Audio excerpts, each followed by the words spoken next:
Good afternoon, everybody, and very warm welcome to our webinar. My name's Katie Fowler, and I'm the Director of Responsible Business at the Thomson Reuters Foundation.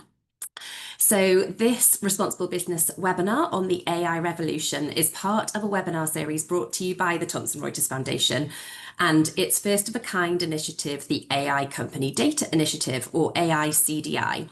And AICDI helps businesses to map their AI use, harness opportunities, and mitigate operational risk, all the while building a comprehensive global data set to drive responsible corporate AI adoption for the benefit of all.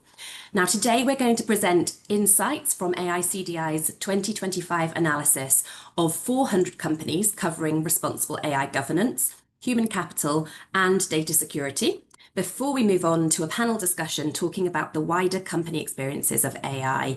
And it's really great to see so many of you joining the call. And thank you so much for taking the time to join us today. Before we embark on the main content of the webinar, and we will also be sharing our contact information at the end of the webinar in case you would like to get in touch with us afterwards. But I did also want to take this opportunity to invite you to join us at Trust Conference in October this year. Trust Conference is the Thomson Reuters Foundation's annual conference, which is held in London. And this is where we bring together world-leading experts and innovators across the private sector, civil society, and government, and offer you a unique opportunity to engage with thought leaders on the most pressing issues for your business and for society. And it will come as no big surprise to you that this year we have a number of different AI topics, including the corporate imperative of responsible AI adoption, the AI supply chain, labour and information integrity risks, and safeguarding just transition in an age of global instability. So I just wanted to give you exclusive access to the Trust Conference today as an attendee of our webinar. So a registration link and an exclusive voucher code is going to be dropped into our chat box very soon so that you can use that and hopefully have an opportunity to copy it before the end of the webinar. So back to the agenda. So today we are really going to be highlighting the need for responsible AI adoption. And later we're going to be hearing from our amazing guests. Thank you very, very much for joining us. Many from the International Chamber of Commerce. Alejandra and Juanita from Telefonica will also be talking about company readiness for the AI revolution, including discussing the impact of AI on the workforce and the role of regulation in preparing companies for the transition. But before we go into the discussion part of the webinar, I'm actually going to hand over to Thomson Reuters Foundation's Sustainability Manager, Zhang. And Joy is going to share some of the findings from the pilot phase of our new AICDI initiative, which is designed to help companies detect blind spots in their AI rollout. So just to give some context about how the AICDI works, it's designed to help businesses to map their AI use, harness opportunities, and mitigate operational risk, all through a voluntary survey. So the survey is very much designed with any company in mind of all sizes and at all stages of their AI adoption.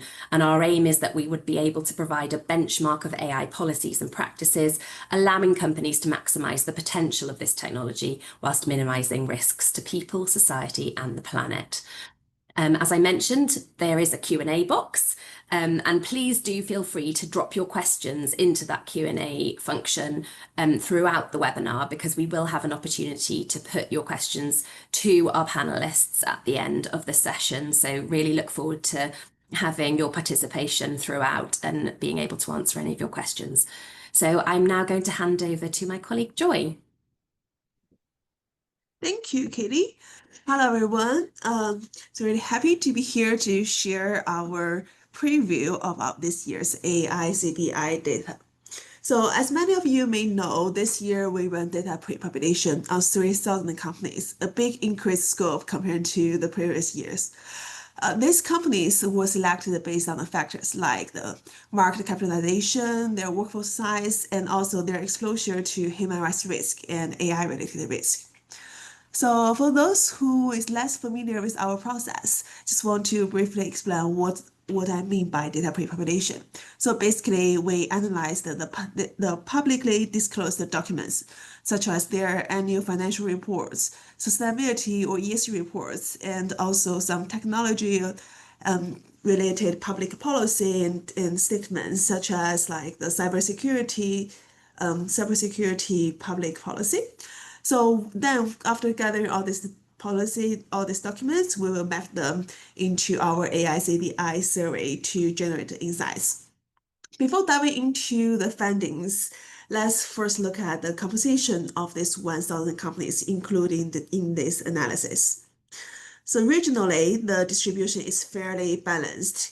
Of all these companies, 326 companies were from the APAC region, 278 companies were from the Americas, including both North and South America. 393 companies were from the EMEA region. For the EMEA region, just want to note here, because of like different level of the maturity of the markets, so we include more European companies compared to Africa and Middle East companies here. So there is a little bit of skew. And so you can see like our sample is broadly very global, with representation being fairly balanced across these three major regions. And from the sector perspective, this 1,000 companies also covers quite balanced sector mix. No single sector is very dominated, as you can see from the pie chart. Industrial and information technology is relatively have the high representation, roughly around 12%, and communication service and real estate sector have relatively less representation, like having around 6% and 5% representation correspondingly. So this sample really spans all major sectors, supporting the representative cross-industry insights. Among all these 1,000 companies, we are able to identify 482 of them claiming they have an AI strategy or guidelines in place. Now let's have a deep dive. Rosie, can we go to the next slide? Thank you. So if we break down the data by sector, there is a very interesting picture emerging. So regardless the industry, the companies that follow very like similar pattern, as you can see from the chart. They're showing like the very similar strengths and weakness when it comes to the responsible AI. You can see the lines that moves almost in parallel across the sectors, even though there's still like some difference among the sectors.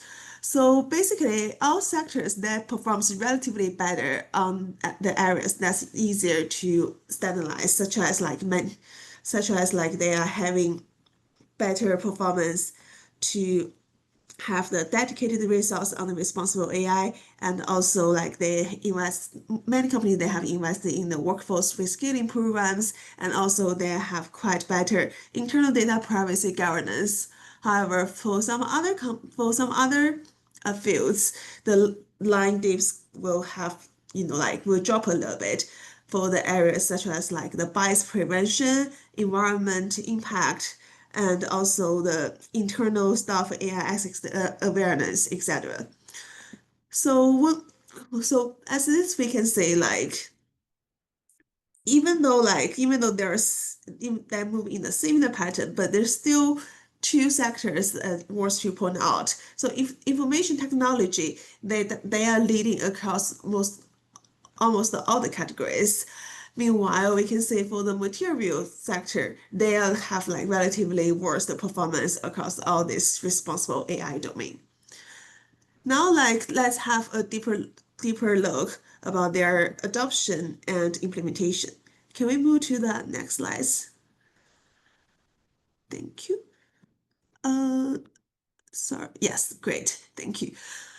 So across these 482 companies, they are claiming having the AI strategy. We can say the top level governance appears reasonably very strong. 76% of them among these roughly 500 companies report they have management level of oversight, and 71% says like they have responsible AI guidelines in place.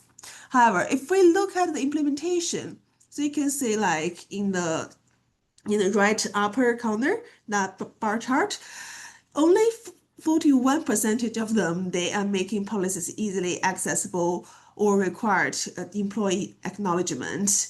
And it's getting even worse when we think about like society impact beyond the end user. Only 32% of them are trying to address this concern.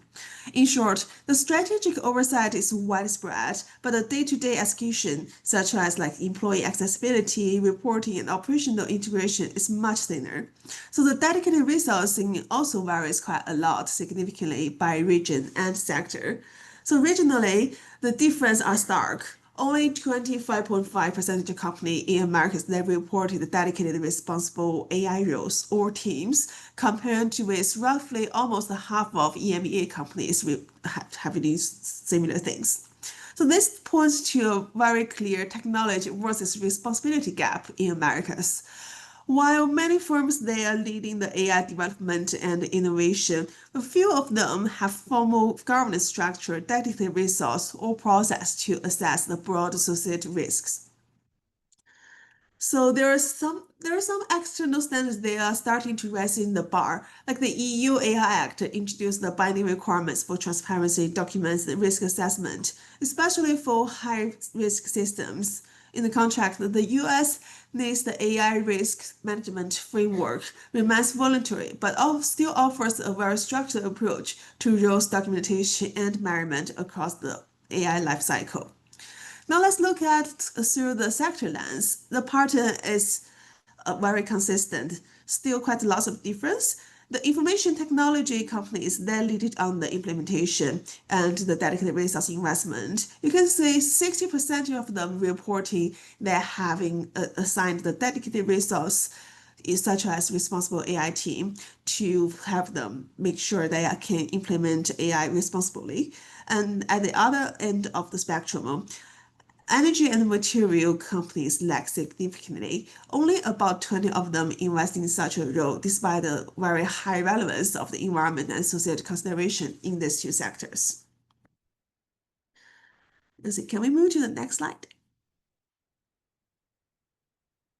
Thank you. Now let's look at like the transparency and sustainability gaps in this implementation. So now let's have a look of this two square chart. You can notice how this line dips sharply on the categories like the AI model registries and environmental impact. It's roughly only 30 company out of 1,000 company they are having the formal AI model registry and also considering like the environment impact. So let's have a close look of the AI model registry here. So for this one, under EU AI Act, companies that are deploying high-risk systems are expected to provide clear documentation on capabilities, limitation, and risks, so that to make sure the AI outputs can be interpreted appropriately. So model registries are exactly this kind of tools that is required by the EU AI Act can make this thing possible. And also there is some other voluntary AI framework suggest the similar action. However, as we can see, it's very few companies that have launched this kind of open models registry to govern their AI models. That imposes quite a lot of risk for companies' operation powered by AI. On the environment side, the urgency is also growing. The IEA estimates the global data center electricity consumption could double to around 945 by 2030 with an AI as a major driver. So that puts a spotlight on the measurements and efficiency at the model and workload level. For many organizations, building basic energy and carbon tracking for AI is a practical first step, one that aligns with both stakeholder expectations and also emerging regulatory trends. So that's pretty much all the data points we would like to share today. To wrap up today's takeaway, can we move to the next slide, Rosie? Thank you. So let's wrap it up. So first, the ESG strong firms are clearly leading the way on AI governance, but for most companies, there's still quite a lot of noticeable gap between awareness and the actual implementation. So what does it mean in practice for both investors and companies? So for companies, We will recommend the next step is really to move beyond the policy statements and to think about launch a board-backed responsible AI program. That means assigning the accountable owners and allocate dedicated resource to oversight and implement that, and to make sure incorporate transparency measures, and as well as to make the AI policy easy access for all the employees. For the investors, it is really opportunity to raise the bar to ensure your investment exposes like less AI risk. To start do that, we will strongly recommend investors to think about having the due diligence request the AI governance brief that covers oversight, transparency, including environmental risk disclosures and also regulatory exposure. This then benchmark this response against the sector and regional peers to identify who is the leaders and who is left behind.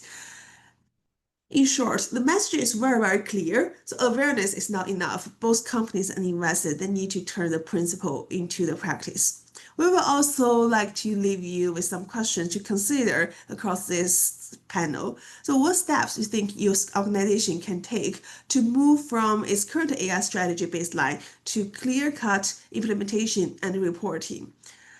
Now I will pass over to Katie and our panelists. Hope the panel discussion can provide some insights to that.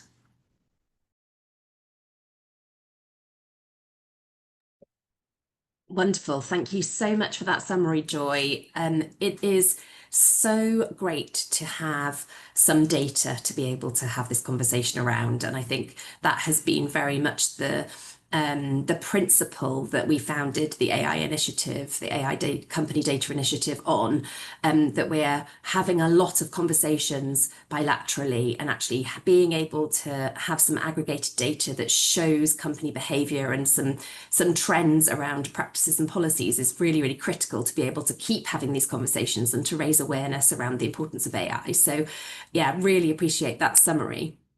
I'm going to move us into the discussion part of our webinar today, and very, very pleased and honoured to be joined by our colleagues from Telefonica and also the International Chamber of Commerce to help support some of these questions that we know a lot of our audience would like answered.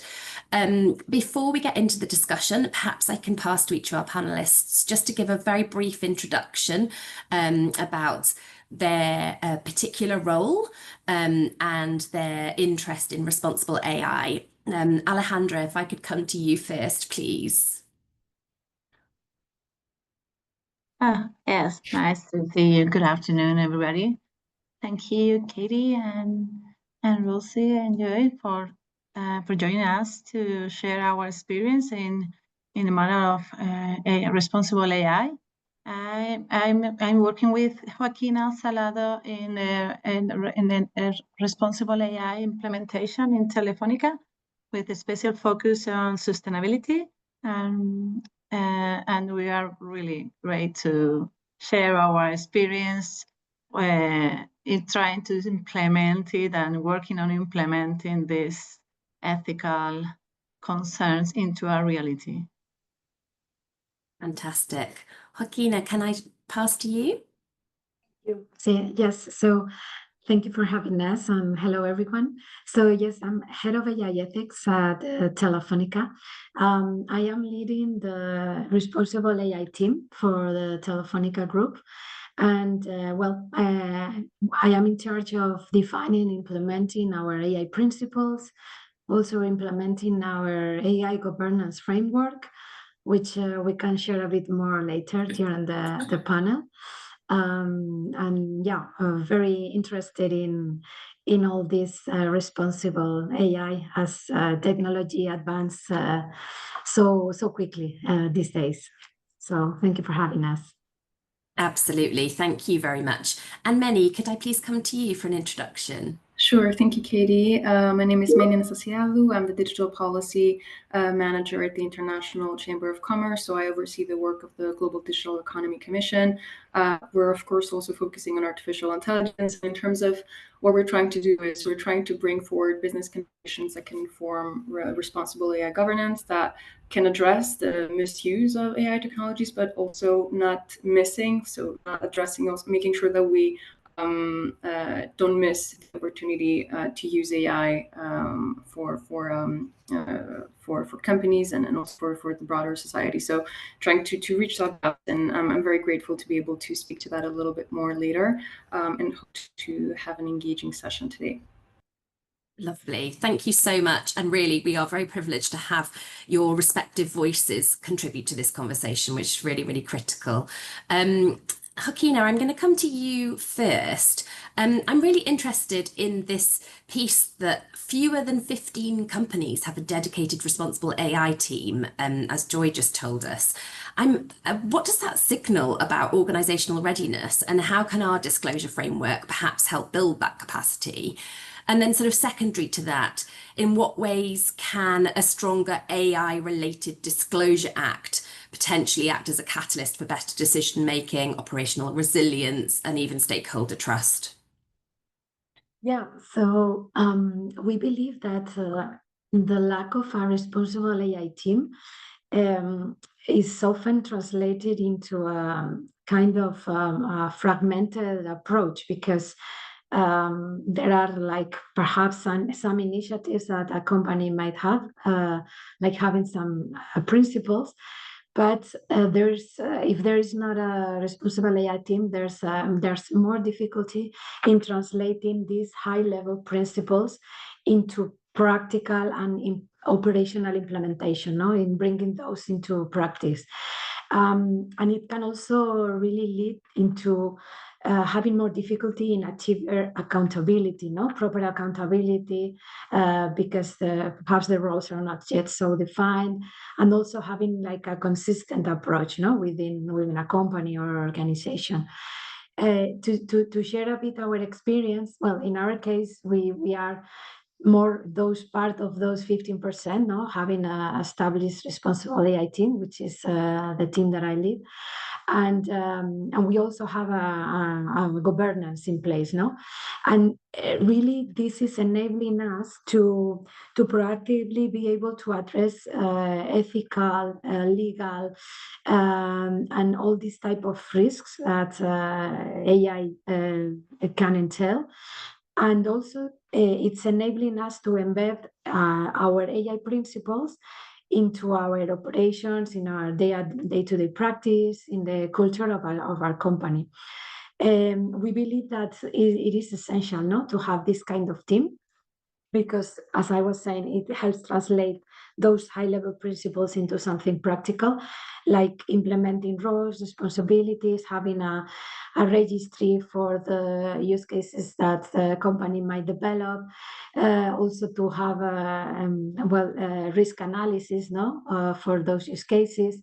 It can also have the responsibility, this team can also have the responsibility to train the whole company to really build this culture, and also, of course, ensuring the compliance with the regulations, no, like the AI Act in Europe.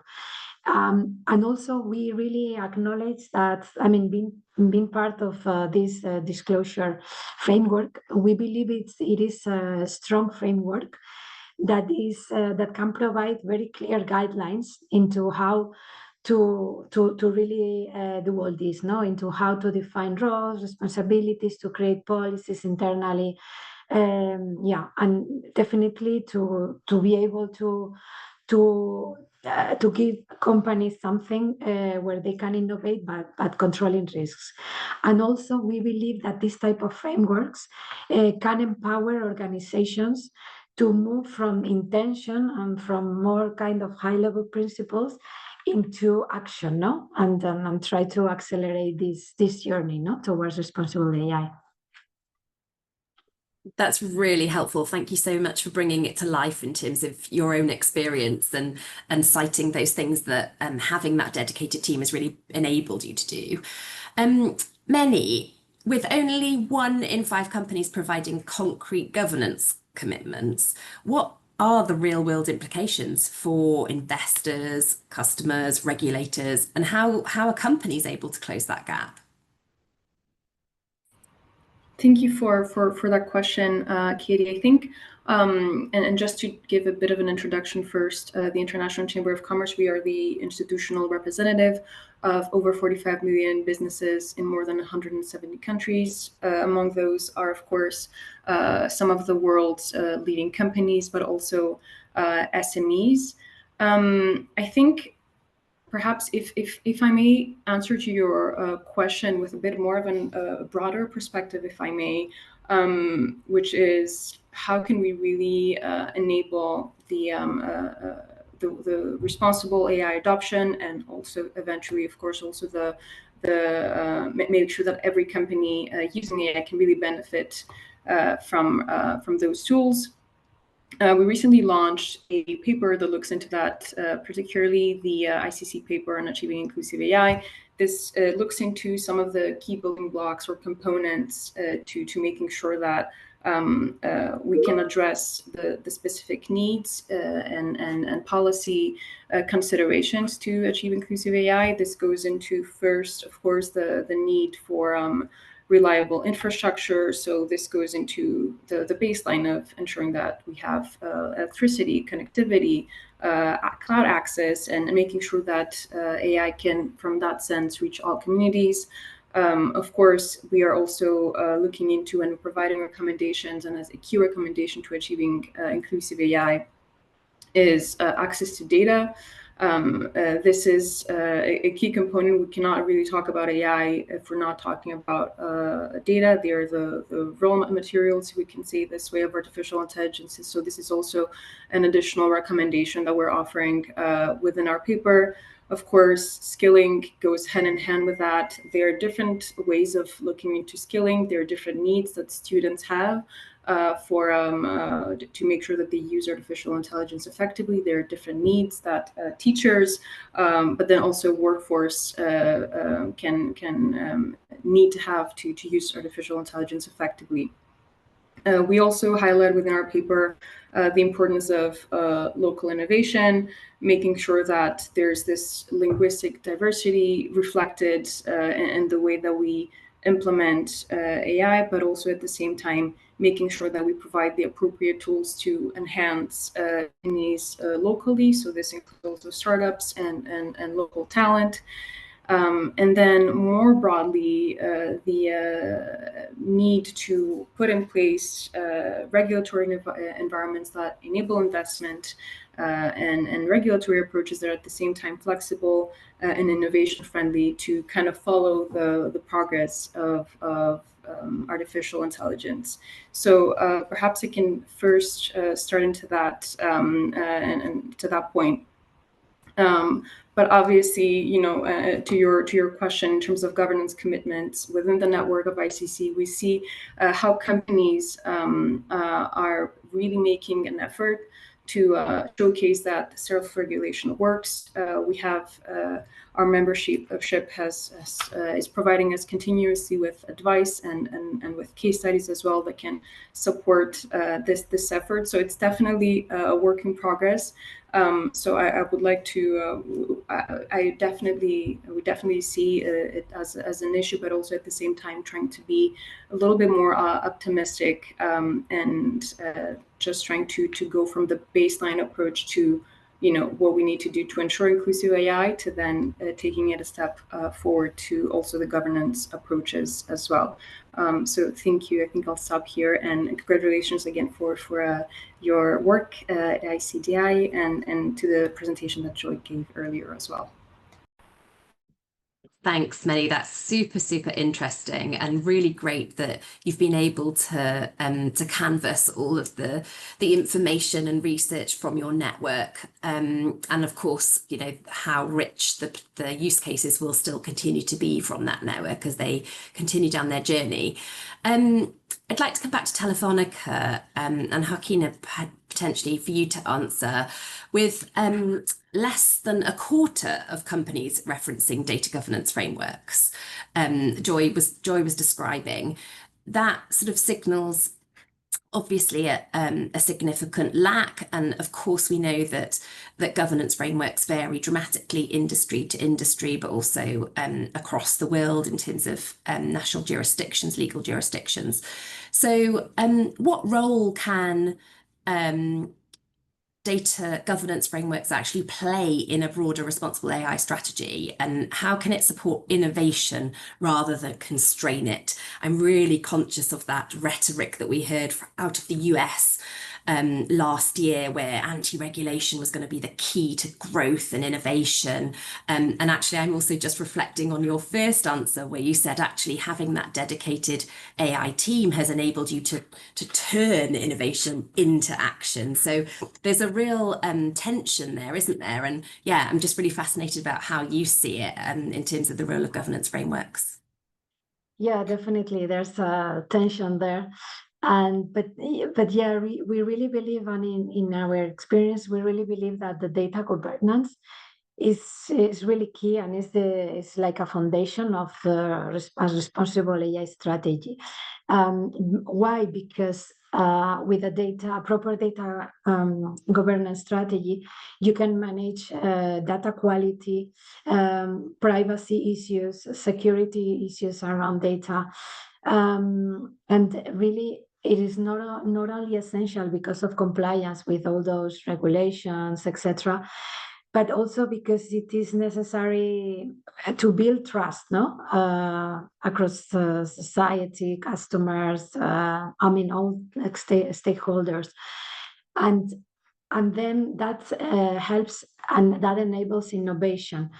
Why? Because by having a data governance strategy, or a framework, you can provide clear standards, clear processes that gives teams like the confidence to experiment without thinking that, well, that there could be some risk, no? So they can experiment confidently. That also helps to have a clear governance in place in which teams can interact, can collaborate in different business units, no? When you have big companies, no, where there might be data silos, etc., no? So having a data governance in place can enable also that collaboration, and also at the same time accelerate, no, the deployment of new AI solutions. So really, it is essential because it helps to have accurate data, complete, consistent, no, up to date. Also, with a data governance framework, you can have also clear policies about how to access data, how to share data, anonymization policies, also to have clear documentation, no, about all the systems, or the use cases that you are developing, how the data is used, and also you can put responsibilities as well, no, and to have roles that are controlling or that have control over data, no, also monitoring, controlling bias, no. So really, we think it's not something optional. We think it's something that needs to be there. And it helps to avoid systems that are opaque, that can have bias. In the end, that you can have robust data, no, to be used by these systems. So in the end, this is gonna help build trust and accelerate innovation, as we were saying. Yeah.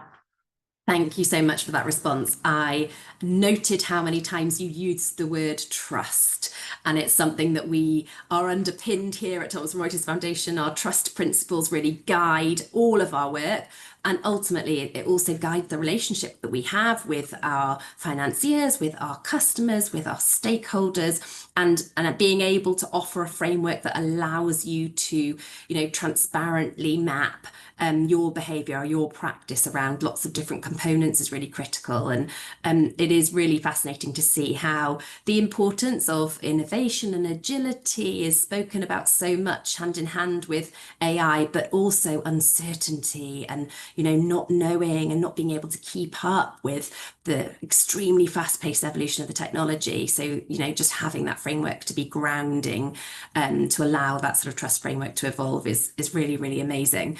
Many, I'd love to come back to you and just tease out a little more about the insights that you've gleaned from your research, your policy considerations, etc., And I'm really interested in what you would consider to be the building blocks for actually achieving responsible AI, and whether there's anything in particular that you feel needs to be addressed, infrastructurally or otherwise.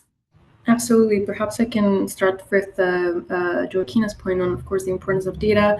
We cannot really, it's crucial that we have, for example, representative data sets from a cultural perspective to make sure that they reflect each community's identity. But at the same time, in order to achieve this, we need to make sure that we enable data to flow freely across borders. We need to make sure that we have interoperable data governance approaches in place.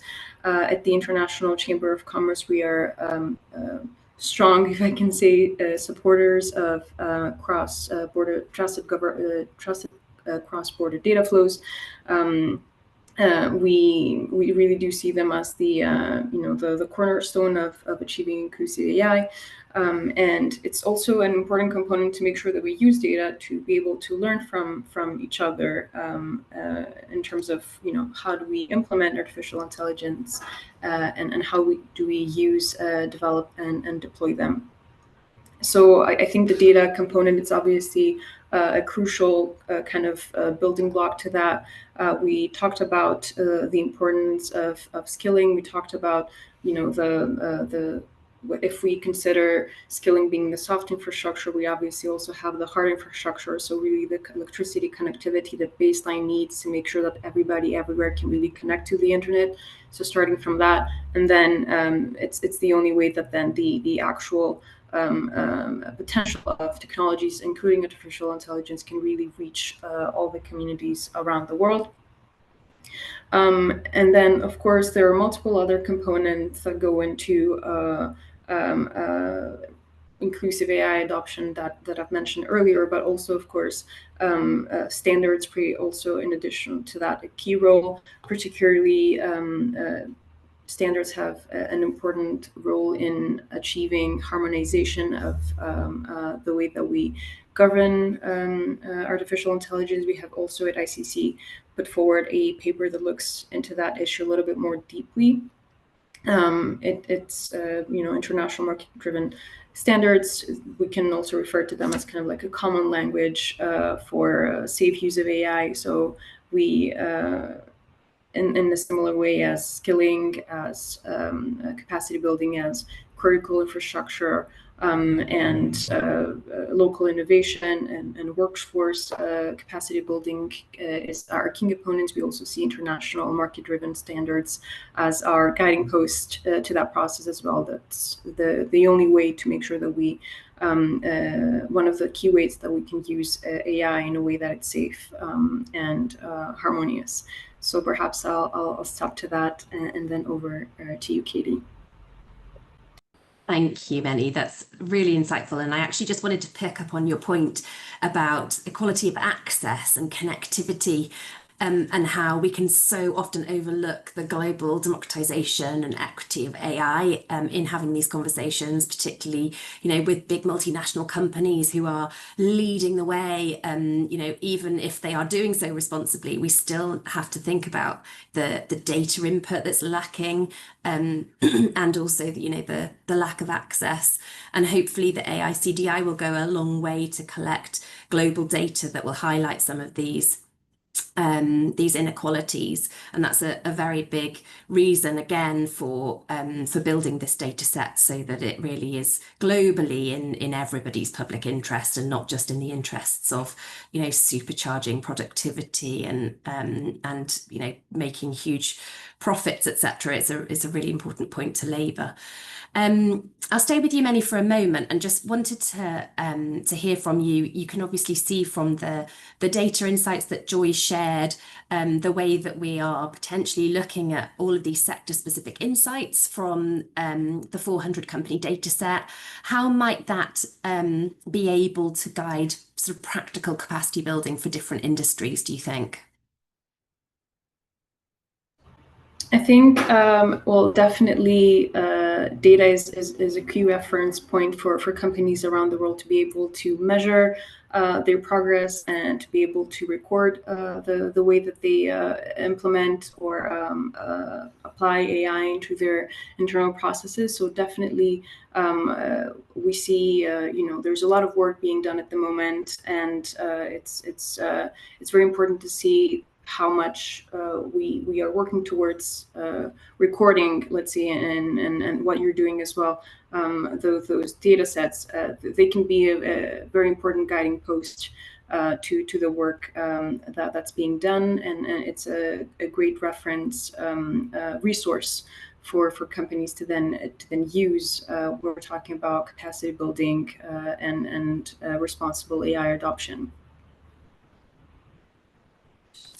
Thank you, that's fantastic. I just want to take this opportunity to remind anyone who's joined us as a participant today, please do submit any questions through the Q&A channel. We're going to be moving to Q&A in a very, very short while. So having some questions in the box would be fantastic. Please feel free. But in the meantime, I'll just wrap up also. Alejandra, I wondered if I could come to you. I'm conscious of this fast-moving technology and the extent to which we've sort of planted our feet in a moment, so to speak, in developing the AICDI and the governance framework. How do we ensure that frameworks like the AICDI actually remain future-proofed so that companies don't just meet today's expectations, but also are able to prepare for tomorrow's?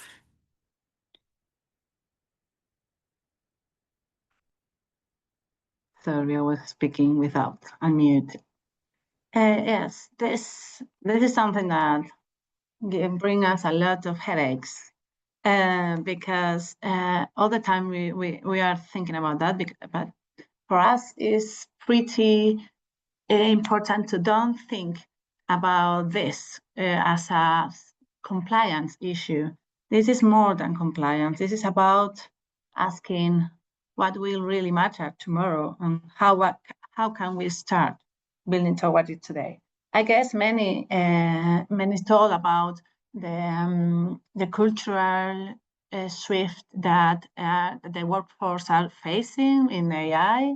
So this is one of the things. For us, as Telefónica, we were thinking about the environmental challenge that AI are doing with us. So that's why the last year we updated Telefónica Code of Conduct, AI Ethical Code of Conduct, to introduce a brand new principle, the AI committed with the environment. And the point here is that we know that this will be an issue. So we wanted to make it crystal clear that sustainability is not optional, and it's a core value that have to guide our decision. As you know, and this Telefónica aims to minimize environmental impact, not only in AI, but in the rest of their activities. Where Telefónica has a goal of reaching a net zero emission by 2040. So this is a great issue. From there, what we asked was, okay, how do we bring that principle to life in practice? Because it's nice to say that we are compliant, we want to protect our environmental, and we are committed to use AI to do so. But you have to read the newspapers to know that data centers consume huge amount of energy, and the new LLMs models are high demanded consumers of energy. So this is an impact, a real impact. And now more and more we are using this kind of technology. So what we decided to bring this principle into an implemented rule, or something that we can implement in the practice, is to develop AICDI. And this is a Telefónica tool that we have developed internally to measure and manage the environmental impact of AI system. And what this this does is to calculate energy consumption and the carbon footprint associated with every phase of the AI system, training, execution, and so on, and provides recommendation, not only measure of the impact, but also recommendations to adjusting infrastructure, improving the schedules, choosing more sustainable configuration in order to reduce environmental footprint. We also have, and this is in the part of the governance issue, and we have implemented this year, Katie, and our next goal is embedding it systematically and rolling out across all the AI use cases that we develop and running in Telefonica. And that's mean that we treated that not as a nice to have, but an important part of the decision making that we do when we are using AI. And I think that this is an example of how we think that the framework can improve into our future changes, fast changing technology issues, to look all the time forward. What can you do now to stay away of the future things, this future challenge? Thank you so much. That was a really, really insightful account. And the word that comes to mind for me is always sustainability, and that AI needs to be embedded into how we create sustainable organizations that can thrive in amongst these new technologies, and not go off course by sort of following a quick trend and trying to capitalizing on it in the most way that they can, but actually really embedding it in throughout all of the different risk components of an organization, which is really, really critical. And we talk in the TRF team all the time about the imperative and the very, very short timeline that we can imagine AI being embedded into all ESG metrics. And, it's still being measured very separately to other ESG standards, but it's absolutely one and the same. And indeed, AI can play an enormous role in supporting, higher standards in sustainability and ESG. We're having a couple of questions come through, so I'm going to get to them before we run out of time. There's a request to share the link to reports, which we will do so either on this webinar or in your wrap-up email for attendees. We'll get any relevant reports that have been cited throughout the webinar today over to you, as well as links to our site to follow and track the data that we're collecting. An anonymous attendee has asked, what have you seen as the most effective communication strategy or channel to communicate responsible AI and trust with your stakeholders? I think that's a really great question. Alejandra, Juanita, would you like to come in there? Yeah, I can cover that. I mean, some of the things that we have been using, as channels are, well, the first one is leadership visibility, which I think it's a good channel because it can voice the vision of the company.